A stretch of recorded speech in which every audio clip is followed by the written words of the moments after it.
So we have seen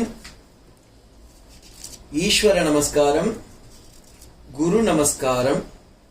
இந்த ஈஸ்வர நமஸ்காரத்துல பின்னாடி வந்தவங்களே பாலபோதினில they are criticizing, if you are a Advaita you should not accept ஈஸ்வரா.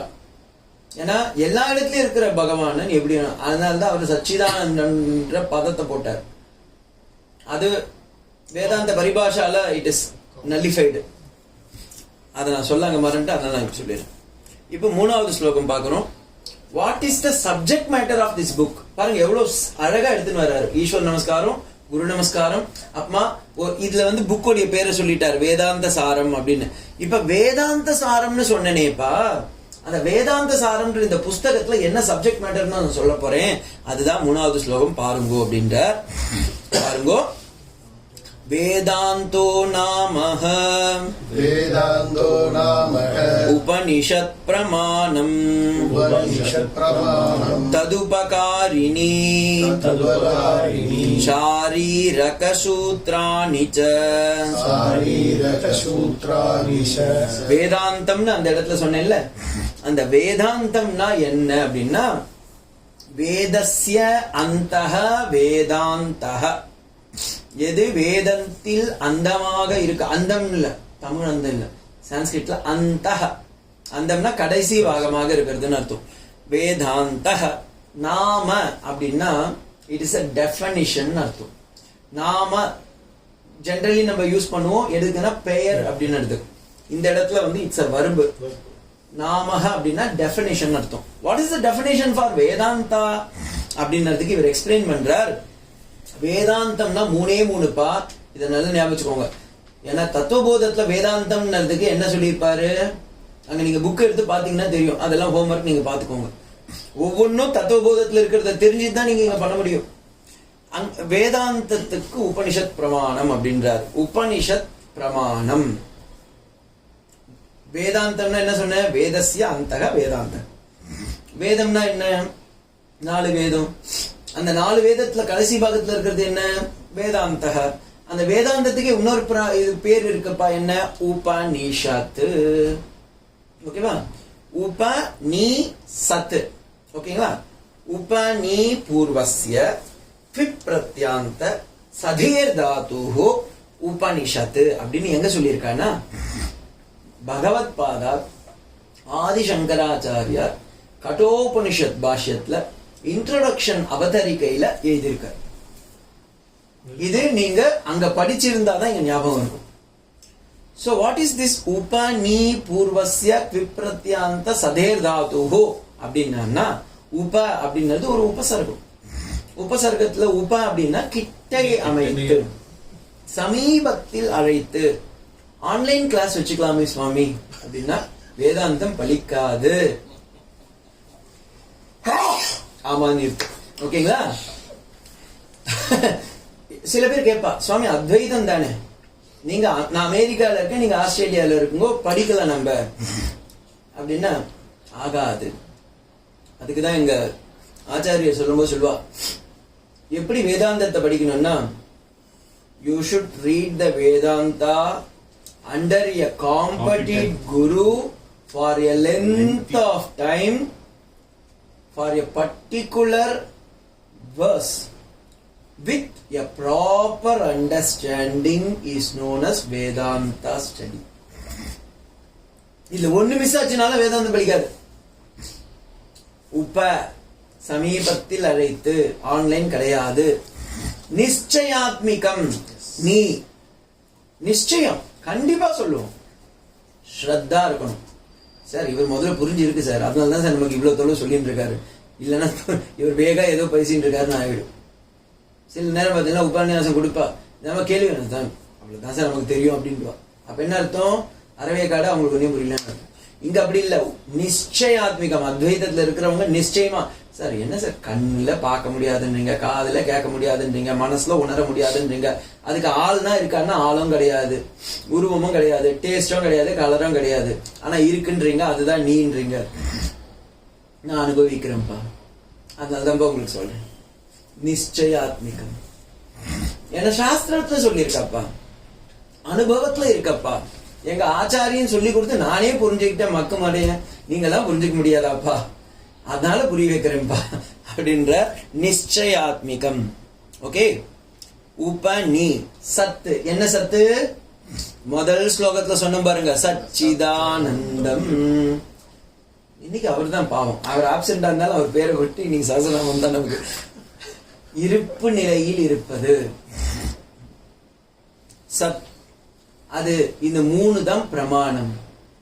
நிச்சயமாக அருகில் அமர்த்தி வேதத்தின் அந்தபாகத்தில் இருக்கக்கூடிய தத்துவங்களை நீ என்று புரிய வைக்கக்கூடிய அந்த பிரமாண சாஸ்திரத்துக்கு பேர் என்ன? உபனிஷத்து. This is the definition. அதுதான் இங்க சொல்ற வேதாந்தோ நாம. வேதாந்தம் என்றால் உபனிஷத் பிரமாணம். அதுக்கு உபகாரியா சில பேர் இருக்கா. ஏன்னா நீங்க டைரக்டா போய் வேதாந்த படிக்கலாமா அப்படின்னா கிடையாதப்பா. It has to be ததுபகாரிணி. It correct meaning has to be emphasized. For example, ஏதாவது ஒரு வேதாந்த ஸ்டேட்மெண்ட் எடுத்துக்கோங்க. ஓகே, ஆத்மாவா இதமக்ர ஆசீத் ஒரு வார்த்தை, நேக நானாஸ்தி கிஞ்சன. இப்ப ஒரு ஸ்லோகம் சொல்லிட்டு இருக்கார் குரு. ஸ்டூடெண்ட் வந்து நடுவுல் கிளாஸ்ல வந்து உட்கார்றாருன்னு வச்சுக்கோங்க. அவருக்கு தலையும் தெரியாது காலம் தெரியாது. இது திடீர்னு ஒண்ணு, சுவாமி நான் யாரும் சொல்ல, நான் ஜஸ்ட் அந்த ஸ்டேட்மெண்ட்டுக்கு சொல்றேன். ஆத்மாவா இதமக்ர ஆசீத், ஆத்மா இருந்தது. ஆசீத் அப்படின்ற பதத்தை சொல்றா. ஆசீத் தான் இருந்ததுன்னு அர்த்தம். உடனே நடுவுல ஒருத்தர் கிளாஸ்ல வர்றாருல அப்படின்னு, ஆத்மானா ஏதோ ஒண்ணு பழசு இருந்திருக்கான் போல இருக்கு, இப்ப இல்ல. He come to the conclusion that now it is not there, early it was there, that's why our guru was telling something was there. அது ஏதோ சரிப்பா எப்பயோ இருந்ததை பத்தி தானே படிக்கிறாரு அப்படின்னா, இல்லப்பா இதமக்ர ஆசீத் நேகனாஸ்தி கிஞ்சன, அது வேற இல்ல, வேற ரெண்டாவது வஸ்து இல்ல, அது மத்தவங்க கிட்டயும் இல்ல. ஏன்? அது நீதான்பா அப்படின்ற அர்த்தம். அப்ப சொல்லுங்க, என்னப்பா இருந்ததுன்னு சொன்னீங்க, இப்ப என்கிட்ட இருக்குதுன்னு சொல்றீங்க, அது நீதான வேற சொல்றீங்க, என்ன குழப்பறீங்க சுவாமி? இப்ப கன்ஃபியூஷன் வருமா? அதுதான் இந்த இடத்துல it has to be correctly understood. ததுபகாரிணி. அப்ப நம்ம எப்படி புரிய வைக்கிறது? unless without a guru, unless without spending the time for shravana and nididhyasana, unless you without proper understanding, if you want to understand Advaita, it is not possible. Is that problem? Advaita, அதுக்கு நீங்க அத்வைதத்தை தப்பா சொல்லக்கூடாது. நமக்கு புரியல, because something lacking, either shravana manana nididhyasana, or either I have come in between, or either my proper understanding is not there, or either I am not qualified. என்னுடைய சம்சாரத்துல சக்கரத்துல இருக்கிறதுனால எனக்கு புரியல. ஓகேங்களா? அதுக்கு சுவாமி இப்ப புரியல, அப்ப எதுக்கு சுவாமி எடுக்கிறீங்க? நம்ம விதைய போடுறோம். பீஜம்க்கு பவர் இருக்கு. விழுந்த இடம் எப்படி வேணாலும் இருக்கட்டும். ஆனா என்ன பகவானே பகவத்கீதையில சொல்லிட்டான்ல, ஆருருக்ஷோர் முனிர் யோகம் கர்ம காரண உச்சதே யோகாரூடஸ்ய தஸ்யைவ ஸ்ரம காரணம் உச்சதே உத்தரே ஆத்மானம் ஆத்மானம் ஆத்மானம் அவசாதையே. நீ போடத போடப்பா, வளர்தா வளரலையான்னு அப்புறமா பாத்துக்கோ. ஒண்ணு அர்ஜுனன் கேக்குறான், சுவாமி நல்ல பையனா தான் இருந்தான், கிளாஸ்லாம் வந்துட்டு இருந்தான், திடீர்னு நிறுத்தி போயிட்டான், அவன் கிளாஸ் இல்லாம அகாலம் மிருத்யு ஆயிடுத்து, அப்ப திரும்பவும் அவன் என்ன ஆவான்னா, கவலைப்படாத, நானே அவனை வேற ஒரு இடத்துல உட்கார வச்சு சேலத்துக்கும் மாத்த வச்சு சும்மா இருக்கிறவங்களையும் 12 மணிக்கு கிளாஸ் எடுக்க வச்சு விட்ட இடத்துல இருந்து ஆரம்பிப்பேன் அப்படிங்கிறாரு. ஓகேவா? சோ எப்படியா இருந்தாலும் அதை இதை கண்டினியூ பண்ண வெப்பம் பண்றாரு. குலே பவதி தீமதாஹா, நல்ல குடும்பத்துல பிறக்க வச்சு அவங்களை கத்துக்க வைக்கணும்ன்ற எண்ணத்தையும் தூண்ட வச்சு, நான் நடத்தி செல்வேன், நீ யார் அர்ஜுனா அப்படின்ற. சோ அப்ப நம்ம விடக்கூடாது சிரவண. அதுக்காக தான் இது. அப்ப இதுக்கு இன்னொரு மீனிங் இருக்கு, ததுபகாரிணி அப்படின்னா. தத்து உபகாரிணி, சம் ஆக்சிலரிஸ் ஆர் தேர். அதை படிச்சேன்னா இதை புரிஞ்சுக்க முடியும். What are the auxiliaries? இப்போ உபனிஷத் நம்ம கத்துக்கணும். உபனிஷத் எதுல இருக்கு? சம்ஸ்கிருதத்துல இருக்கு. சம்ஸ்கிருதம் கத்துக்கணும்னா என்ன தெரியணும்? வியாக்கரணம் தெரியணும். வியாக்கரணம் தெரியணும்னா என்ன வேணும்? முதல்ல போய் வியாக்கரணம் ஸ்கூலுக்கு போய் கத்துக்கணும். என்ன அஇ காணாச்சானா பாணினி கிராமரை கத்துக்கணும், இல்ல சித்தாந்த கோமதி கத்துக்கணும், இல்ல லகு சித்தாந்த கோமதி கத்துக்கணும், இல்ல அட்லீஸ்ட் பாலபோதினி கத்துக்கணும். கத்துக்கிட்டா நமக்கு என்ன ஆகும்? பேசிக் அட்லீஸ்ட் சுவாமி படிக்க தெரியும், சுவாமி எழுத வரல அது பரவாயில்ல, சரி சுவாமி எதுவும் படிக்க வரல, அட்லீஸ்ட் நீங்க சொல்லது புரிஞ்சுக்கிறோம் அந்த ஞாபகம் இருக்கணும்.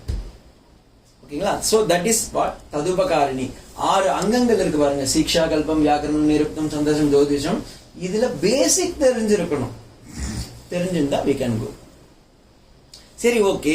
நீங்க உபநிஷத்தை பத்தி சொன்னீங்க, அதோடைய ஆக்சிலரிஸான கிராமர் அதெல்லாம் நானிடைல் அதெல்லாம் சொல்றீங்க. இதுக்கெல்லாம் நீங்களே உங்க சொந்த கருத்தா அப்படின்னா? இல்லப்பா, இப்படி நான் சொல்லல, சங்கராச்சாரிய சுவாமி. அப்ப நீங்க சொன்ன உங்க சங்கராச்சாரிய சொன்னாரா? அவருக்கே ஒருத்தர் இருக்காரு. யாருன்னா பாதராயனர். அவருக்கு இன்னொரு பேர் இருக்கு கிருஷ்ண துவைபாயனர். அவருக்கே இன்னொரு பேர் இருக்கு வியாசாச்சாரம். 3 பேரா? இல்ல, ஒரே ஒரு ஆள் தான். ஓகேங்களா? 2 நதிக்கு நடுவுல துவைபம் அப்படின்ற ஒரு துவீபத்துல பிறந்ததுனால அவருக்கு பேர் என்ன? துவைபாயனர். கருப்பா இருந்தார், அதனால அவருக்கு பேர் கிருஷ்ண துவைபாயனர்னு பேரு. பிரிச்சு பிரிச்சு கொடுத்துட்டு இருந்தார், அதனால அவருக்கு வியாசாச்சாரியார்னு பேரு. ஓகே. அவர் எழுதின புஸ்தகம் பேர் என்ன? ஷாரீரக சூத்ராணி. ஷாரீரகம் அப்படின்னா ஷரீரம்னா உடம்பு, ஷாரீரம் அப்படின்னா ஆத்மான அர்த்தம். ஓகேங்களா? ஆத்மாவை சூத்திரமாக அபாரிசம்ஸா ஒரு நட்ஷெல்லா கொடுத்திருக்காரு. அதுக்கு பேர் தான் ஷாரீரக சூத்திரம். அப்ப அதுக்கு இன்னொரு பேர் இருக்கு. என்னது? பிரம்ம சூத்திரம், பிக்ஷு சூத்திரம், வேதாந்த சூத்திரம், ஷாரீரக மீமாம்ச சூத்திரம். இது பாருங்க சுவாமி, இத்தனை புக் இருக்கான்னு கேட்டாரு. அது ஒரே புக்கு அத்தனை பேரு. ஷாரீரக சூத்ராணிச்ச. ஓகே, தட் இஸ் பிரம்மசூத்திரம். பிரம்மசூத்திரத்தை பேஸ்டா வச்சுதான் சங்கராச்சாரியார் பிரஸ்தானத்ரயத்தை எடுத்தார். அந்த பிரஸ்தானத்ரயத்தை பேஸா வச்சுதான் பிரஸ்தானத்ரய கிரந்தம் வந்தது. அந்த பிரஸ்தானத்ரய கிரந்தத்தை வச்சுதான் தர்சனம் பண்ணா. அந்த தர்சனத்தை பேஸா வச்சுதான் என்ன பண்ணாங்க? இந்த லைன் வந்தது, பிரகரண கிரந்தாஸ் வந்தது. அந்த பிரகரண கிரந்தால ஒண்ணுதான் இந்த புக்கு பேர் என்ன? வேதாந்த சாரம். எப்படி எடுத்துட்டு வர பாருங்க சப்ஜெக்ட். இதனாலதான் வேதாந்த சாரம் படிக்கிறது கொஞ்சம் கஷ்டம். It has to be grasped. நான் இப்ப என்னன்னா, இப்ப இதை நான் சொல்லும் போது என்னுடைய 5 ஆச்சாரியரும் உள்ளார வேலை செஞ்சுட்டு இருக்காங்க. 5 பேர் சொல்லி கொடுத்த ஸ்டேட்மெண்ட்டையும் நான் உள்ளார போடணும் ஒவ்வொன்றுத்துக்கும். 5 பேருக்கு போடணும். ஆமா, பாருங்க, இதுதான் சம்ஸ்காரம். எடுத்ததை கொடுக்குறேன் இப்ப. சோ இங்க இப்ப he has introduced one more thing. இங்க இருக்கிற வேதாந்த சாரம்ன்றதை இன்ட்ரோடியூஸ் பண்ணதுக்கு வேதாந்தோ நாமன்னு எடுத்துட்டு வந்தார். அப்ப வேதாந்தத்துக்கு டெபினேஷன் கொடுக்கும் போது உபனிஷத்தையும் உபகாரியாக இருக்கக்கூடிய பகவத்கீதா, வியாக்கரணம் முதலியவற்றையும் பிரம்மசூத்திரத்தையும் 3ஐயும் ஸ்ருதி பிரஸ்தானம், ஸ்மிருதி பிரஸ்தானம், நியாய பிரஸ்தானத்தையும் அடிப்படையாக கொண்டதுதான் இந்த வேதாந்த கிரந்தம் அப்படின்னு வச்சுட்டார். ஓகேங்களா? இப்ப அடுத்த ஸ்லோகம் போகும். பிரஸ்தானத்ரயம்னு சொன்னேன்ல, அது நான் உங்களுக்கு கிளியரா சொல்லிட்டேன். சிக்ஷா, கல்பம், இந்த சொன்ன இந்த இடத்துல ஒரே ஒரு வார்த்தையை மட்டும் விட்டுட்டு அதை சொல்லிடுறேன். ததுபகாரிணி அப்படின்னு பாருங்க. இதுக்கு வித்வன் மனோரஞ்சி வேற ஒரு வியாக்கியானம் கொடுக்குறேன். நீ அப்படி வச்சுக்காத. வேதாந்தம் 4 மீன்ஸ் வேதம் 4, ரிக், யஜு, சாம, அதர்வணம். அதுக்கு ஆன்சிலரியா இருக்கிறது சிக்ஷா, கல்பம், வியாக்கரணம், நிருப்தம், சந்தோஷம், ஜோதிஷம்னு சொன்ன 6 அங்கன்னு. அவர் என்ன சொல்றாரு? அது மட்டும் இல்ல, இன்னும் கொஞ்சம் இருக்கு, நீ அதையும் சேர்த்து சொல்லுன்றார். அதனால நான் அதையும் சேர்த்து சொல்லணும். இப்ப பிரத்யக்ஷ பிரமாணம், அனுமான பிரமாணம், உபமான பிரமாணம், சப்த பிரமாணம், அர்த்தாபத்தி பிரமாணம், அனுபலப்தி பிரமாணம். இது ஒவ்வொன்றா நான் இப்ப எக்ஸ்பிளைன் பண்ணணும். அப்பதான் அடுத்த ஸ்லோகத்துக்கு நான் போக முடியும். பிரத்யக்ஷ பிரமாணம் இது நியாயசாஸ்திரத்துல இருக்கு.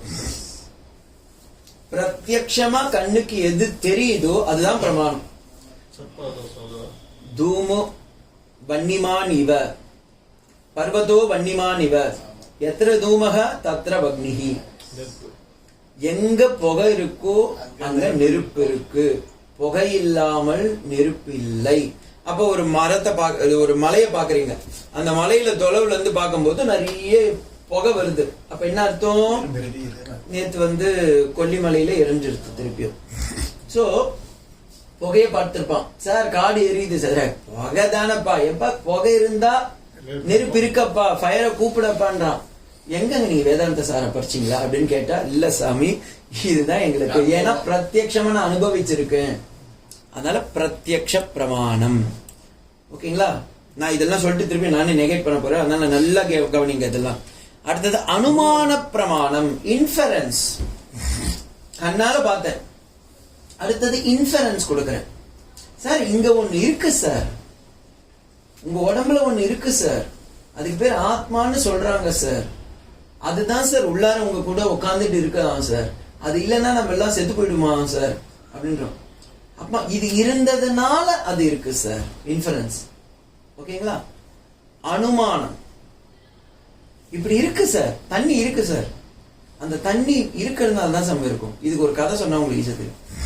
ஒரு மீன் குட்டி, அது இன்னைக்கு போய் ஸ்கூலுக்கு போய் உட்காந்துருச்சு. அந்த குட்டி மீனுக்கு இன்னைக்கு கிளாஸ் என்னது? H2O பத்தி. What is mean by H2O? What is it? H2O is water. H2O பத்தி சொல்றாங்க. ஓகேங்களா? வாத்தியார் எவ்வளவு தொழில் சொல்றாரு. H2 means it is hydrogen plus oxygen plus இது எல்லாம் சொல்லி சொல்றாரு. அதெல்லாம் ரொம்ப நல்லா இருக்கும், அதில் தான் நம்ம எல்லாரும் இருக்கோம். உடனே மீனுக்கு டவுட், அப்படின்னு ஒண்ணு இருக்கா? உடனே அவர் நேரா போறாரு. அந்த குழந்தை அவங்க வீட்டுல போய் பாக்குறாரு. அவங்க அப்பா கிட்ட கேக்குறாரு, டாடி டாடி உனக்கு தெரியுமா H2Oனா உனக்கு என்னன்னு தெரியுமா? அதெல்லாம் எனக்கு தெரியாது. H2Oன்னு ஒண்ணு இருக்காங்க, நம்மள சுத்தி இருக்கான், அதெல்லாம் எனக்கு தெரியாதப்பா போப்பா அப்படின்னு. அவங்க தாத்தா கிட்ட போய் கேக்குறாரு இந்த குட்டி மீன். அவங்க தாத்தா சொல்றாரு, கவலைப்படாத அப்படின்னு. நான் படிக்கும் போதும் இருந்தது, இதே சிலபஸ் தான் மாத்தாம வச்சிருக்கான் போல இருக்கு. H2Oன்னு ஒண்ணு இருக்கா, நம்மளாம் அதெல்லாம் தங்கிட்டு இருக்குமா அப்படின்னு சொன்னோம். இப்ப இந்த மீனுக்கு அனுபவம் பட்டாதான் இது ஒத்துக்கும். அது நேரா போயிட்டே இருந்துச்சு. ஒரு மீன் அந்த வலை வீசுவான்ல, அவன் கப்பல்ல போயிட்டு இருக்கான். அந்த மீனை வலை பிடிக்க போறான். அந்த மீனை பிடிச்சிட்ட உடனே, ஐயோ இது குட்டி மீனா இருக்கு, இது எதுக்கு தேவையில்லைன்னு சொல்லி வலையில இருந்து எடுக்கிறான். அப்ப அந்த மீன் சொல்றான், எனக்கு ஒன்னே ஒண்ணு, எனக்கு இந்த H2Oன்னா எனக்கு பாடம் நடத்தினா எங்க அப்பாவே எனக்கு புரிய வைக்கல, எங்க தாத்தாவே எனக்கு புரிய வைக்கல, அதை எனக்கு எப்படின்னா சொல்லி கொடு, நீ சொல்லி கொடுத்தனா நான் சாவறதுக்கு ரெடின்னு இருக்கு. உடனே அந்த ஆள் சொன்னான், அதுவா வான்னு சொல்லி தண்ணியில இருந்து அப்படி எடுத்து வெளியே போட்டான். ஐயோ மூச்சு முட்டுதுன்னா, இப்ப நீ எது இல்லைன்னா உன்னால உயிர் போதோ அதனாலதான் நீ அங்க இருக்கிற, அது பேர் தான் H2O அப்படின்னா அப்படின்னு சொன்ன. இதுதான் H2O. இனிமே அதுக்கு தெரியணுமா H2Oனா என்னன்னு? அதுக்கு நல்லா தெரிஞ்சு போச்சு, H2O தான் நம்ம இருக்கிறோம் அப்படின்னு. இல்ல நான் மீனே வெயிட் பண்ணுவோம். அந்த சோ திஸ் இஸ் வாட் H2Oன்னு இப்ப அந்த மீன் புரிஞ்சுட்டா இல்லையா? இதே மாதிரிதான் நம்மளும் ஆத்மான்றது தான் இருக்கும். இப்ப நான் எவ்வளவு தூரம் கஷ்டப்பட்டு சொல்றேன், சார் அந்த ஆத்மான்னு ஒண்ணு இருக்கு சார், கிளாஸ்லாம் எடுக்கணும், ஒன்னும் புரியல. அவர் போய் ஹையர் ஸ்டடீஸ் வேற வேற புக் எல்லாம் ரெஃபர் பண்றாரு, ஆன்லைன் கிளாஸஸ் எல்லாம் போயிட்டு இருக்காரு. கடைசியில் ஒன்னும் புரியல. ஒரு நாள் பிராணன் சொல்லுது, இல்லப்பா நான் கொஞ்சம் ஒரு 2 எனக்கு லீவே நீ கொடுக்கல, கொஞ்சம் கூட ஒரு CLE ஒரு PLE ஒண்ணுமே கிடையாது, 2 செகண்ட் நான் வெளியே போயிட்டு உள்ளார வரேன் அப்படின்ன உடனே என்ன, ஐயோ அதுதான் நீ, அதுதான் திஸ் இஸ் வாட் இன்ஃபரன்ஸ். இதுதான் இன்ஃபரன்ஸ். பிரத்யக்ஷம்னா கண்ணால பார்த்து வியூகித்து பண்ணறது. அனுமானம்ன்றது வியூகம், ஆனா அனுபவத்துல வரணும். அடுத்தது இருக்கு உபமானம்னு ஒண்ணு இருக்கு, அதை விட கொஞ்சம் கஷ்டம். உபமானம்ன்றது குதர்க்கத்துல வரும், தர்க்கத்துல வரும் அது. ஓகேங்களா? இப்படி இருந்தா அப்படி இருக்கான், அதனால இது பேர் அப்படி ஆத்மா அப்படின்னு பேர் வச்சிருக்காங்க. சப்த பிரமாணம். சப்த பிரமாணம்னா குரு சொன்னார், சாஸ்திரத்துல இருக்கு, அதனால அப்படியே blindly is accepting. சப்த பிரமாணம். அர்த்தாபத்தி, ப்ரீ அசம்ஷன். கிளாஸ் அவர் எடுக்கிறாரு, ஏதோ வேதாந்த சாரான்னு பேரா, இது படிச்சா நமக்கு ஆத்மா வருமா, அதுக்காக நாங்க வரோம் அப்படின்னு நினைச்சோம்னா இதுக்கு பேர் தான் ப்ரீ அசம்ப்ஷன். அதனால அது அனுபலப்தி, நான் அப்ரிசியேஷன், அது வராது. இது நான் 6 நாளையும் ஆத்மாவை அடைய முடியாது. இதுக்குதான் நான் இவ்வளவு தொலை சொன்னேன். அதை நெகேட் பண்ணதுக்கு இவ்வளவு தெரியணும். ஏன்னா ஆத்மா is not under the control of pratyaksham, anumanam, upamanam, arthapatti, anupalabdi. இத பிருஹதாரண்யக உபனிஷத்துல கடபாஷ்யத்துல சங்கர பகவத் பாதால் போட்டு தீட்டி இருக்கார். யார்கிட்ட? நியாய சாஸ்திரம் கிட்ட, நையாயிகன் கிட்ட வெளுத்து வாங்குவார். இதெல்லாம் உனக்கு முடியாது, ஏன்னா இதாலதான் உன்னால ஆத்மாவை உணர முடியாது. பிரத்யக்ஷத்தால உங்களால முதல்ல ஆத்மா பார்க்க முடியுமா? அனுபவத்துல இருக்கு அப்படின்னு சொன்னா நீங்க 2 இதுல தான் இருக்கீங்க. நான் இருக்கிற சரீரம், அதுக்குள்ளார ஏதோ ஒரு ஆத்மா இருக்கா, அதை நான் அனுபவிக்கிறேன். 2வது வஸ்துவே கிடையாது அங்க. அப்ப அது அத்வைதமே கிடையாது. உபமானம். So if I am giving a logic conclusion, லாஜிக்கால பண்ண முடியாதுன்னு வேதமே சொல்லிருச்சு. நைஷா தர்க்கே மதிராபணேயன். 3வது சப்த பிரமாணம். சுவாமி சப்தம் தானே. இப்ப நீங்க எனக்கு வேதாந்தம் சொல்லி கொடுக்குறீங்க, இது ஒரு புஸ்தகம் உங்க வாயில இருந்து வருது, அந்த காதால கேட்கிறேன், சப்தம் தானே அப்படின்னா 2ஆ தான் இருக்குது. கரெக்டா புடிச்சுங்க பாயிண்ட். 2ஆ தான் இருக்குது.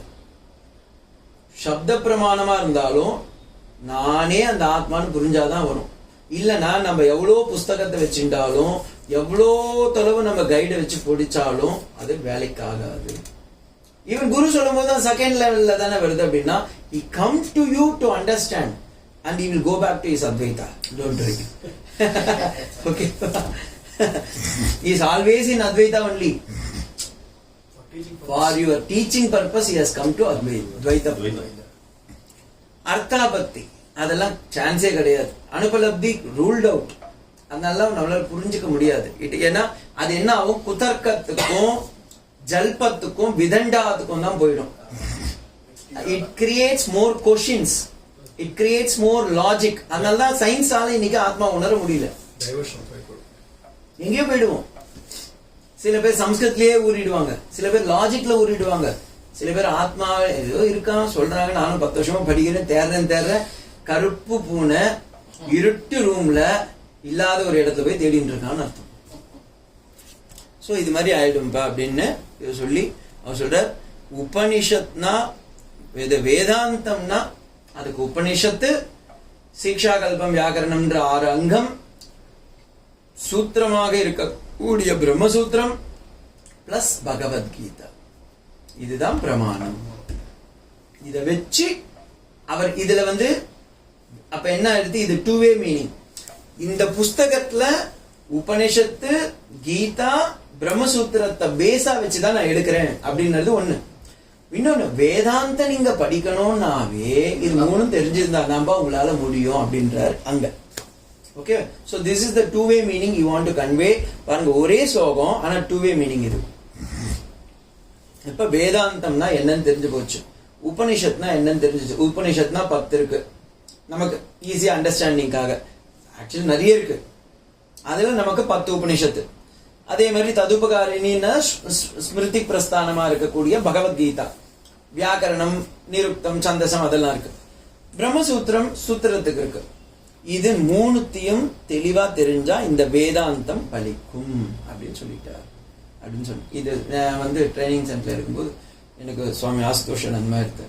சுவாமிஜி நான் நெக்ஸ்ட் கிளாஸ்ல இருந்து வரல, ஏன்னா நான் முதல்ல இதுலாம் படிக்கணும், அப்புறமா நான் வரேன்னு சொல்லிட்டேன். இல்லப்பா உங்க சிலபஸ் முடிக்கணும், நீ வானால இருந்து அப்படின்ட்டார். ஏன்னா அடுத்தது ஒரு கேள்வி, இத நீ பிரகரண கிரந்தம்னு சொன்னேன், ஏன்னா முதல் வார்த்தையில சொன்னீங்க பிரகரண கிரந்தம். அப்ப யார் இந்த புஸ்தகத்தை படிக்கலாம் அப்படின்னு சொல்ல போற. அது இன்னும் நட்ஷில் வரப்போகுது. 4வது ஸ்லோகம் அதுதான். பிரகரண கிரந்தம்னா என்ன அப்படின்னு சொல்ல போற. That we will see in the next class. Om Shanti Shanti Shanti. Harihi Om Tat Sat. Shri Ramakrishna Arpanamastu.